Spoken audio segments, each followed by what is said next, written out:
ہم یہ نہیں دیکھتے حق کس طرف ہے، ہم یہ دیکھتے ہیں رش کس طرف ہے۔ امام حسین رضی اللہ تعالیٰ عنہ نے رش نہیں دیکھا، حق دیکھا۔ امام حسین رضی اللہ تعالیٰ عنہ استقامت کے وہ پہاڑ ہیں، معمولی آدمی نہیں تھے۔ فرزق شاعر کہتا ہے کہ میں نے امام حسین سے کہا تھا، میں نے کہا لوگوں کی تلواریں یزید کے ساتھ ہیں پر دل آپ کے ساتھ ہیں، دل آپ کے ساتھ ہیں۔ امام حسین رضی اللہ تعالیٰ عنہ نے زمانے کے حالات نہیں دیکھے، حق اور سچ دیکھا۔ جتنی چیزیں انسان کو کمزور کر سکتی ہیں وہ ساری امام حسین پہ طاری کی گئیں، جتنی چیزیں۔ وطن چھوڑنا کتنا کو مشکل ہوتا ہے، شالا پردیسی کوئی بھی نہ تھی وے تے ککھ جنہ تو پارے۔ حضرت سلطان باؤ فرماتے ہیں بچو، پردیسی ہونا کوئی آسان ہے؟ جس آدمی کا کسی چھوٹے سے گاؤں میں بھی مکان ہو، چھوڑنا پڑ جائے تو روٹا ہے۔ تو مجھے بتاؤ جس نے اپنا سارا بچپن مدینے میں گزارا ہو، آج جو ایک ہفتہ مدینے رہ کے آتے ہیں ان سے واپس نکلنا مشکل ہوتا ہے۔ لیکن امام حسین حق کا رستہ تھا، وطن کی قربانی دی، اور معمولی وطن نہیں، مدینے جیسا وطن۔ اور جب کھڑے تھے نا امام حسین رضی اللہ تعالیٰ عنہ رجب میں نکل رہے تھے مدینے سے، تو کوئی شاعر کہتا ہے دور کھڑے ہو کے انہوں نے گویا کہا تھا، آقا تیرے کرم کے خزینے کی خیر ہو، میں جا رہا ہوں تیرے مدینے کی خیر ہو۔ امام حسین نے وطن چھوڑا، کوئی لغزش نہیں پیروں میں، کوئی نہیں۔ شہزادوں والی زندگی تھی، مسجد نبوی کے امام تھے، نبی کریم علیہ السلام کے روضہ اطہر پر تشریف رکھتے تھے، زمانہ حیا کرتا تھا، شان و شوکت تھی، پر حق کے لیے چھوڑا، نکل کر خانقاہوں سے ادا کر رسم شبیری۔ اور پھر بڑا مشکل ہوتا ہے، جس شخص کے ساتھ بچے اور عورتیں ہوں وہ تو یہ کہہ کے لڑائی سے جان چھڑاتا ہے کہ میرے ساتھ فیملی ہے، نہ ہوتی تو تجھے بتاتا۔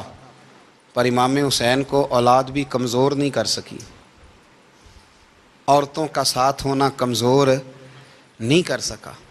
پھر امام علی بھوک کتنا مشکل کام ہے۔ آج لوگ کہہ نہیں دیتے کہ میں تو اس لیے گناہ کرتا ہوں کہ رشوت اس لیے لے لیتا ہوں کہ بچے چھوٹے ہیں۔ 10 دنوں کی کم و بیش سفر، 3 دنوں کی بھوک اور پیاس، پر حق کے رستے میں امام حسین کو کوئی چیز کمزور نہیں کر سکی۔ اور پھر وہ جتنی باتیں لوگ کہہ سکتے تھے وہ ساری کہیں گئیں، ساری۔ اور آ کے عرض کرنے لگا حضور یہ کوئی معمولی دشمن نہیں، یہ وہ ظالم ہیں جو لاشوں پہ بھی گھوڑے دوڑا دیتے ہیں۔ تو امام علی مقام فرمانے لگے جو شہادت کا جذبہ لے کے نکلے وہ پھر انجام نہیں دیکھا کرتا۔ وہ انجام، وہ جتنی چیزیں جو استقامت کے رستے میں آ سکتی ہیں وہ ساری چیزیں رستے میں آئیں، پر امام علی مقام نے کسی چیز کی پرواہ نہیں کی۔ آج کا مسئلہ یہ ہے کہ آج لوگوں میں استقامت نہیں ہے۔ رات کو کچھ ہوتے ہیں، سویرے کچھ ہوتے ہیں، دوپہر کو کچھ ہوتے ہیں، شام کو کچھ ہوتے ہیں۔ ہمارا کل انداز تکلم کچھ اور ہوتا ہے، صبح کچھ اور ہوتا ہے۔ امام علی مقام میدان میں رہے، ایک میت گھر میں ہو جائے تو کئی دنوں تک آنکھ کھلتی نہیں، ہوش رہتا نہیں۔ سب سے زیادہ مصائب امام حسین نے دیکھے، سب سے زیادہ۔ اور گھوڑے پر بیٹھنے سے پہلے ساری تکلیفیں آپ دیکھ چکے تھے۔ باپ کا جنازہ اٹھانا آسان ہوتا ہے، بیٹے کا جنازہ اٹھانا بڑا مشکل ہوتا ہے، پر امام حسین نے بیٹوں کے جنازے اٹھائے۔ حضرت علی اصغر کی لاش کو امام حسین نے اپنے دست مبارک سے دفن کیا، اور جناب علی اکبر کی میت کو جب آپ اٹھا کے لا رہے تھے تو سیدہ زینب فرماتی ہیں کہ مجھے یوں کبھی لگتا تھا حسین کا قد بڑا ہے اور کبھی لگتا تھا علی اکبر کا قد بڑا ہے۔ اور فرماتی ہیں کہ پھر حضرت قاسم بن حسن کو بھی وہ اٹھا کے لائے، اور جناب عباس کے وجود سے الگ ہونے والے بازو انہوں نے لا کے حضرت عباس کے وجود کے ساتھ بھی رکھے۔ انہوں نے یہ سارا منظر دیکھا، لیکن جب حسین ابن علی اپنی دفعہ گھوڑے پہ سوار ہوئے تو لگتا یہ تھا کہ ان سے زیادہ بہادر کوئی نہیں۔ ایک جملہ بھی یزیدی فوج کے سامنے امام حسین نے کمزور نہیں کہا، ایک جملہ بھی، ایک فکرہ بھی کچا نہیں بولا، کہیں بھی کوئی منت نہیں کی، کسی جگہ بھی ان کے پائے استقلال میں کوئی لغزش نہیں آئی۔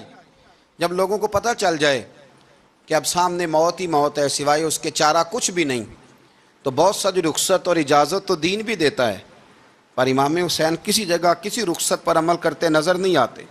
ڈٹ کے بات کی، ڈٹ کے، اور پھر جب میدان میں نکلے اللہ اکبر، تو ابن سعد کہنے لگا کہ اگر دو دو کر کے ایک ایک کر کے جاؤ گے تو یہ 45,000 کا لشکر سارا حسین کاٹ ڈالے گا، یک بارگی حملہ کرو گے تو بات۔ اتنی استقامت، اتنا۔ آج تو لوگ ڈپریشن کے مریض ہیں، آج تو لوگ ٹینشن کے مریض ہیں، ہر دوسری بات میں لوگ کہتے ہیں وہ بڑا، پر کس بات سے؟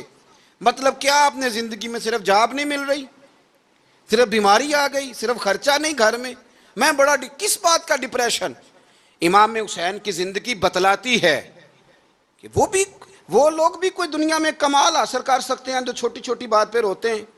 مال بھی ہے، جوانی بھی ہے، گھر بھی ہے، مکان بھی ہے، بچے بھی ہیں، عزت بھی ہے، صرف پیسے نہیں۔ اور انسان ہے کہ آنکھیں نہیں کھل رہی، وہ سمجھتا ہے میں کسی کام کا ہی، فقط پیسے نہیں بس۔ او خدا کے بندو، امام علی مقام نے فرمایا سارا کچھ لٹا کے بھی جو میدان میں کھڑا رہے اسے حسین ابن علی کہا جاتا ہے، اسے حسین ابن علی کہا جاتا ہے۔ حسین ابن علی کی شان رفت کوئی کیا جانے، حسن جانے، علی جانے، نبی جانے، خدا جانے، کون جانے امام علی مقام کا معیار۔ تو امام حسین رضی اللہ تعالیٰ عنہ کی زندگی ہمیں بتاتی ہے کہ ذوق والی عبادت کرو۔ امام حسین کی زندگی ہمیں بتاتی ہے کہ جب تم سخاوت کرو تو پھر اپنی حیثیت سے بڑھ کر کرو۔ اور امام حسین کی زندگی ہمیں بتاتی ہے کہ دل میں کسی کے لیے کوئی بات نہ رکھو، صلح کرنے میں پہل کرو، محبتیں کرنے میں آگے بڑھو۔ اور امام حسین کی زندگی ہمیں بتلاتی ہے کہ جب دنیا میں تم نے کچھ کرنا ہے تو پھر ڈٹنا بھی سیکھو، پھر کھڑے ہونا بھی سیکھو۔ یہ نہ دیکھو کہ حالات، امام حسین نے ایک دن بھی حکومت نہیں کی، یزید نے 4.5 سال کی، لیکن قیامت تک دلوں پہ حکومت امام حسین کی رہے گی، امام حسین کی رہے گی، اس لیے کہ ان میں استقامت تھی۔ امام حسین کے ساتھ اس وقت 72 لوگ تھے، لیکن آج کائنات کا ذرہ ذرہ امام حسین کے ساتھ ہے۔ اس کا مطلب ہے وقت لگتا ہے، نظریہ غالب آ ہی جایا کرتا ہے، تو استقامت والی زندگی گزاریں۔ نبی کریم صلی اللہ تعالیٰ علیہ وسلم کے کچھ صحابہ نے اس بات کو محسوس فرمایا کہ نبی کریم علیہ السلام کے اخراجات بہت زیادہ ہیں، کثیر تعداد میں مہمانوں کا آنا جانا رہتا ہے، بہت سارے لوگوں کی مہمان نوازی اللہ کے محبوب کے ذمہ کرم پر ہے، اور اس کے برعکس صورتحال یہ ہے کہ سرکار کے بظاہر جو آمدن کے ذرائع ہیں وہ بہت کم ہیں۔ اس بات کو محسوس کر کے صحابہ کرام علیہم رضوان نے از خود ایک پروگرام ترتیب دیا کہ ہم ہر مہینے کچھ نذرانہ جمع کریں گے اور نبی کریم علیہ السلام کی بارگاہ میں پیش کریں گے، اور عرض گزار ہوں گے کہ یا رسول اللہ صلی اللہ علیہ وسلم، آپ نے جو ہم پر احسانات کیے ہیں ان کا بدلہ تو نہیں چکا سکتے، پر چلو یہ تھوڑی سی خدمت ہے اگر ہماری قبول ہو جائے۔ صحابہ نے جب وہ نذرانہ جمع کیا تو ماحول یہ بنا کہ جمع تو کر لیا ہے تو اتنی جرت کون کرے گا کہ سرکار کی بارگاہ میں جا کے عرض کرے۔ طے یہ پایا کہ حضور علیہ السلام کے چچا محترم حضرت عباس رضی اللہ تعالیٰ عنہ سے یہ گزارش کی جائے کہ وہ عرض کریں کہ یا رسول اللہ صلی اللہ علیہ وسلم، ہم سے یہ نذرانہ قبول کر لیا جائے، تاکہ آپ کے جو روزمرہ کے معاملات ہیں، جو گھر کے اخراجات ہیں، وہ اس کے ذریعے سے کچھ نہ کچھ ہماری خدمت اس میں شامل ہو جائے۔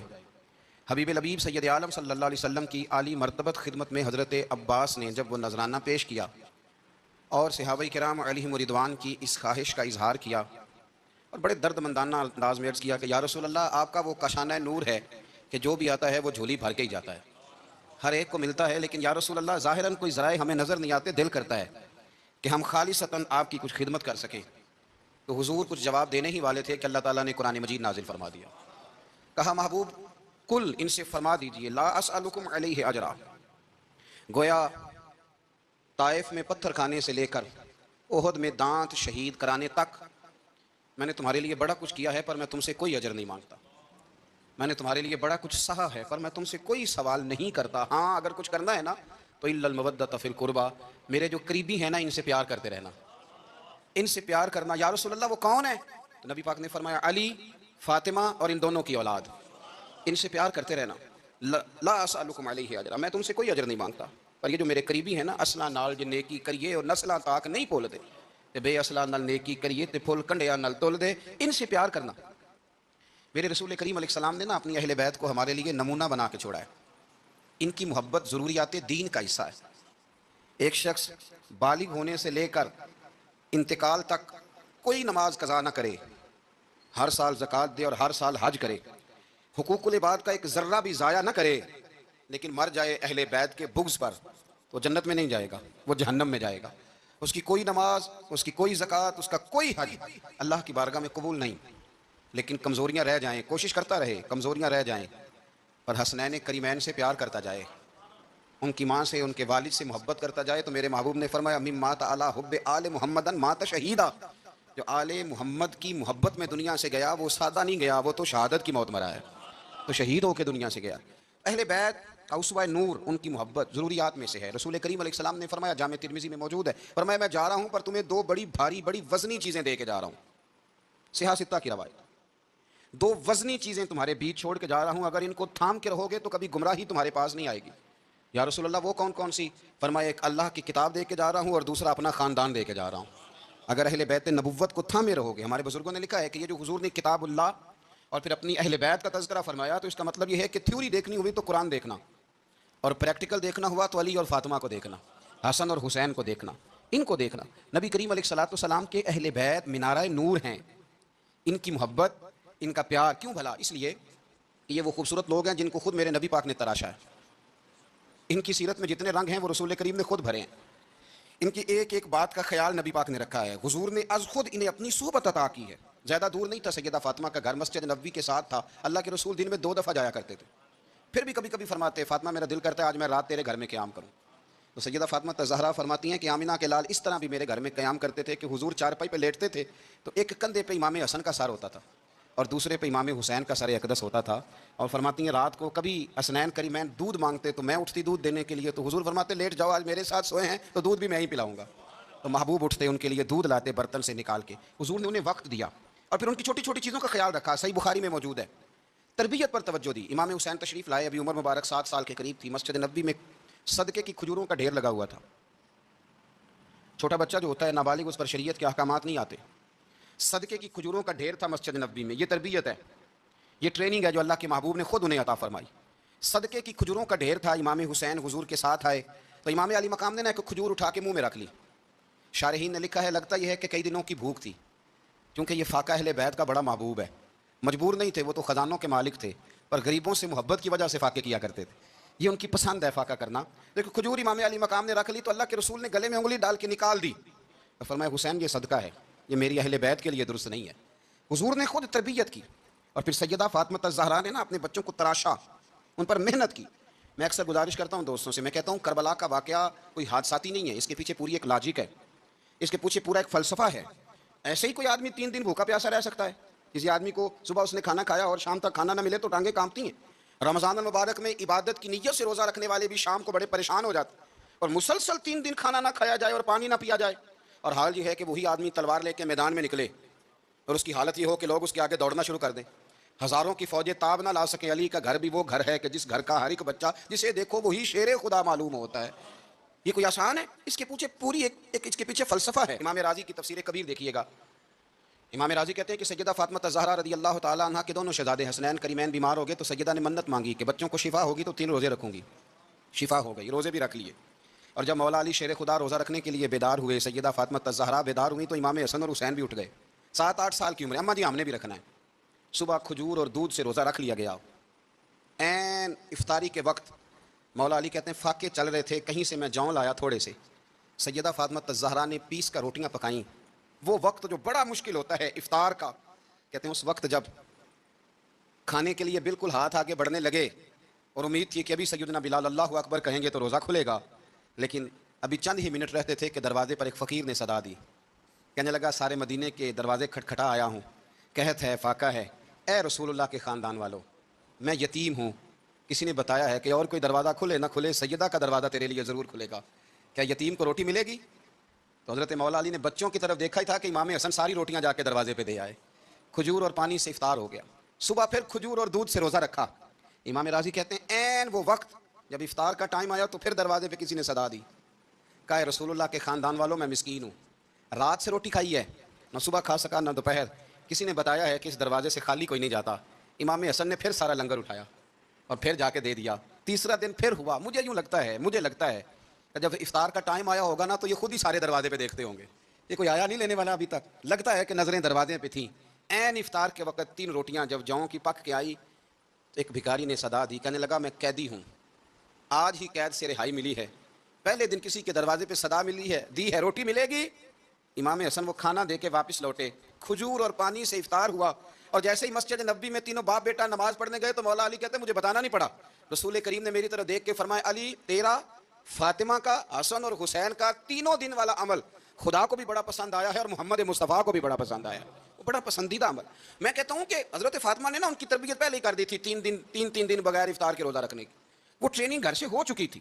اب میدان کربلا میں 3 دن بھوکا پیاسا رہنا ان کے لیے مشکل نہیں تھا، وہ تو ان بچوں کے لیے مشکل ہوتا ہے جو کھانا دیر سے پکنے سے برتن توڑنے شروع کر دیتے ہیں، وہ بچے بلیک میل ہوتے ہیں جن کو ایک وقت ان کے پسند کا کھانا نہ ملے تو وہ گھر میں جو ہے وہ ادھم شروع کر دیتے ہیں، جن کی ماں نے عادت ڈالی ہو کہ بیٹا 3 دن بھوکے پیاسا رہنا ہوا تو رہ لینا لیکن کسی بھی باطل کے ساتھ کمپرومائز نہ کرنا، ان کے لیے اتنا مشکل نہیں تھا۔ ان کی تربیت ہوئی، ان کی ٹریننگ ہوئی، پھر اللہ نے ان کی سیرت میں رنگ بھرے، ان کے کردار میں حسن آیا، وقار آیا۔ حضرت امیر معاویہ رضی اللہ تعالیٰ عنہ نے ایک شخص کو بھیجا مدینہ منورہ شام سے، تو اس نے کہا میں نے امام حسین سے ملنا ہے، تعارف کیا ہے؟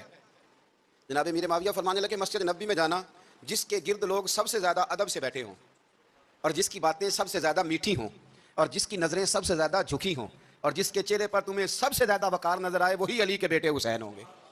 جو سب سے زیادہ تمہیں وہاں ماحول کے اندر جو شخص نظر آئے پوچھنے کی ضرورت نہیں پڑے گی، وہ شخص کہتا میں مدینے آیا تو میں نے واقعی ایک شخص کو دیکھا، شہد کے گرد مکھیوں کا اتنا ہجوم نہیں ہوتا جتنا امام حسین کے گرد رسول اللہ کے غلاموں کا ہجوم تھا، لیکن نظریں جھکی ہوئی، باتیں میٹھی، لہجہ گداز لفظوں میں رانائی، اور لوگ کئی باتیں پوچھتے تو علی کے صاحبزادے ایک آدھ جملہ بولتے تو لگتا یہ کہ وہ جملہ سیدھا دل میں اترتا چلا جاتا ہے۔ امام علی مقام کے کردار میں نا کچھ باتیں بڑی زیادہ تھیں، بہت زیادہ تھیں، بڑا حسن تھا۔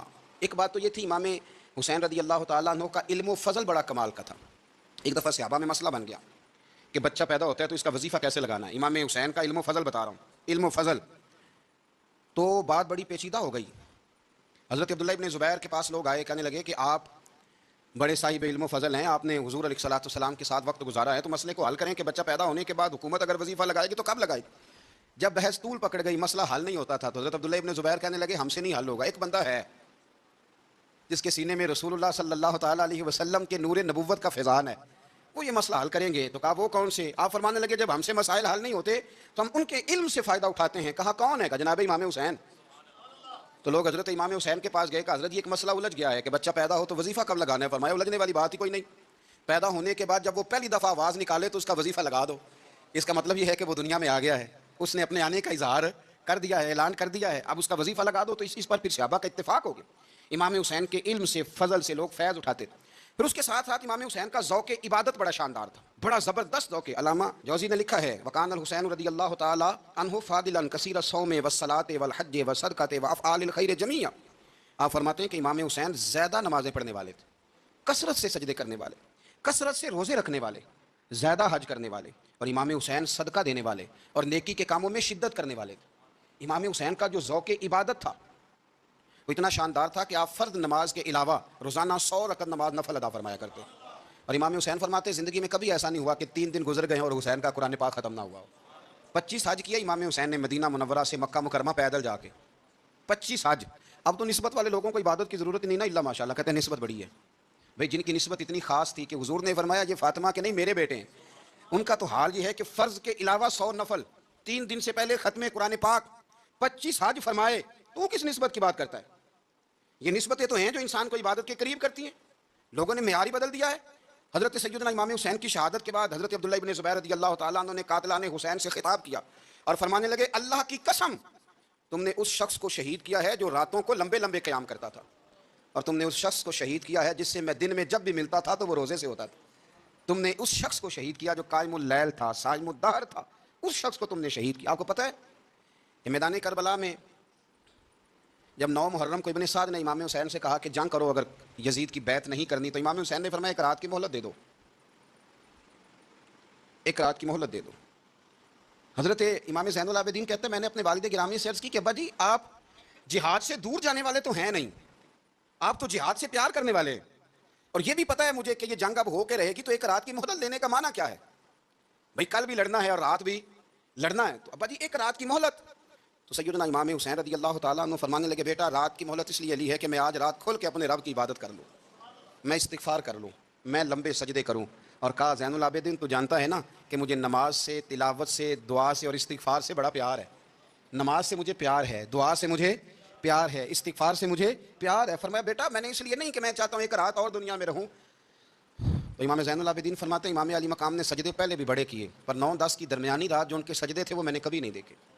فرماتے ہیں تیمم کے ساتھ وہ رات کی جو عبادتوں کا رنگ تھا وہ میں نے کبھی نہیں دیکھا۔ امام علی مقام کا عبادت کا ذوق تھا، شوق تھا، لذت تھی۔ آپ یقین کریں ایسے ایسے عجیب بہانے ہم لوگوں کہتے ہیں میرا نماز میں دل نہیں لگتا، تو میں کہتا ہوں تیرا گپ شپ میں کس طرح لگتا ہے، تیرا موبائل پہ کیسے لگتا ہے بھائی؟ یہ تو بھائی ذوق کی بات ہے۔ امام حسین کہتے ہیں مجھے قرآن پاک سے پیار ہے، مجھے تلاوت سے پیار ہے، مجھے دعا سے پیار ہے، مجھے استغفار سے پیار۔ بھائی جس کو جس چیز سے پیار ہوگا دل لگ جائے گا۔ ہم نے کبھی پیار کیا ہی نہیں اس سے، جن چیزوں سے پیار ہے وہاں دل لگ جاتا ہے۔ یہ ایک بہانہ ہے، ورنہ کثرت سے عبادت کرنا، ذوق پیدا کرنا، یہ تو اہل اللہ کا طریقہ ہے۔ والذین یبیتون لربہم سجدا وقیاما، رب کے بندوں کی علامت یہ ہے کہ وہ راتیں سجدے اور قیام میں گزار دیتے ہیں۔ تو امام حسین کی سیرت کا کمال ہے کہ ذوق عبادت رکھتے تھے۔ دوسری بات جو امام علی مقام کی سیرت میں بڑی شاندار ہے وہ یہ ہے کہ سخی بڑے تھے۔ ایک قول سنانا ہے آپ کو امام حسین کا، اور خواہش میری یہ ہے کہ میرے حاضرین اور ناظرین اس قول کو رٹا لگا کے یاد کریں، اس قول کو انشاءاللہ۔ یہ قول جو امام حسین کا ہے نا جی، یہ جس دن مجھے ملا تھا نا تو میں نے بھی رٹا لگا کے یاد کیا تھا، اور میرے پاس جتنی ڈائریاں ہیں شاید میں نے سب میں لکھا ہے۔ امام علی مقام رضی اللہ تعالیٰ عنہ فرماتے تھے اللہ کی رضا کے لیے کسی شخص کی ایک حاجت پوری کر دینا 1 مہینہ مسجد میں اعتکاف کرنے سے زیادہ درجہ رکھتا ہے۔ ایک بندے کی ایک حاجت پوری کر دینا 1 مہینہ پورا مسجد میں اعتکاف کرنے سے زیادہ درجہ رکھتا ہے۔ خدا کے بندے تو ہیں ہزاروں اور بنوں میں پھرتے ہیں مارے مارے، میں اس کا بندہ بنوں گا جس کو خدا کے بندوں سے پیار ہوگا۔ کسی بندے کی ایک حاجت پوری کرنا 1 مہینہ اعتکاف میں بیٹھنے سے زیادہ افضل ہے۔ اسی لیے تو میرے حبیب کریم علیہ السلام نے فرمایا تو رب کے بندوں کی حاجتیں پوری کرنے میں لگ جا، رب تیری حاجتیں پوری فرما دے گا۔ امام علی مقام فرماتے تھے ایک حاجت کسی کی پوری کرو۔ حضرت جناب سیدہ زینب بنت ابی رافع کہتی ہیں کہ سیدہ فاطمہ الزہرا ایک دن اپنے دونوں شہزادوں کو لے کے، جب حضور کی طبیعت مبارک بظاہر علیل تھی جس میں حضور کا وصال ہوا، دونوں شہزادے لے کے سیدہ فاطمہ نبی کریم کی بارگاہ میں گئی، کہنے لگی یا رسول اللہ میرے بچوں کو کچھ دیجیے سیدہ پاک۔ تو حضور اٹھ کے بیٹھ گئے، اس کندھے سے امام حسن کو لگایا اور اس سے امام حسین کو لگایا، اور فرمایا فاطمہ یہ جو میرا حسن ہے نا اس کو میں اپنی ہیبت اور سرداری دیتا ہوں، اور فرمایا یہ جو میرا حسین ہے نا حسین کو میں اپنی جرت اور سخاوت دیتا ہوں۔ میرا حسین جرت مند ہوگا اور سخی ہوگا۔ داتا گانج بخش علی حجویری امام الاولیاء سید الاصفیاء داتا صاحب کشف المعجوب میں فرماتے ہیں ایک دن نا امام حسین کے پاس ایک شخص آیا بڑی دور سے کچھ مانگنے کا، حضور کچھ دیجیے۔ وہ شخص کہتا ہے کہ میرا ظرف یہ تھا کہ 4-5 دینار ملیں گے۔ تو امام حسین فرمانے لگے تھوڑی دیر بیٹھ جا، رزق آ رہا ہے۔ تو امام حسین کو حکومت وقت کی طرف سے نا 5 تھیلیاں ملی جس میں ایک تھیلی میں 500 اشرفیاں تھیں، 5 تھیلیاں آئیں، لیکن اس کو آنے میں نا ذرا دیر ہو گئی۔ وہ 5 تھیلیاں جب آئی نا تو امام حسین اس کی طرف 5 تھیلیاں بڑھا کے نا، ذرا دیکھنا میری طرف غور سے، 5 تھیلیاں بڑھا کے نا تو فرمانے لگے میاں جتنا تجھے انتظار کرایا نا اتنی ہم تیری حاجت پوری نہیں کر سکے۔ تو یہ نہ محسوس کرنا کہ حسین کے دروازے پہ بیٹھا بھی رہا ہوں تو ملا کیا ہے، یہ نہ محسوس کرنا۔ وہ شخص کہتا ہے جب میں نے وہ تھیلیاں کھولی اور پھر میری نظر امام حسین پہ پڑی تو میرے اندر سے آواز آئی اگر حسین ابن علی اتنے سخی ہیں تو محمد عربی کتنے سخی ہوں۔ اگر یہ معیار ان کا ہے، ان کا یہ معیار ہے، اور خود بھیک دیں خود ہی کہیں منگتے کا بھلا ہو، خود کہنے لگے جتنا انتظار کرایا اتنی تیری مدد کر سکے۔ یہ سخاوت کا معیار تھا، یہ طریقہ تھا۔ ایک دفعہ سیدنا امام حسین رضی اللہ تعالیٰ عنہ کہ گھر کے اندر نا 5000 دینار آئے، مسجد میں تھے، آپ کو 5000 دینار ملے تو امام زین العابدین کہتے ہیں کہ مسجد سے لے کر گھر آنے تک امام حسین نے 5 کے 5000 اللہ کے رستے میں خیرات کر دیے۔ فرماتے ہیں میں نے کہا ابا جی 5 دینار کی گھر میں ضرورت تھی،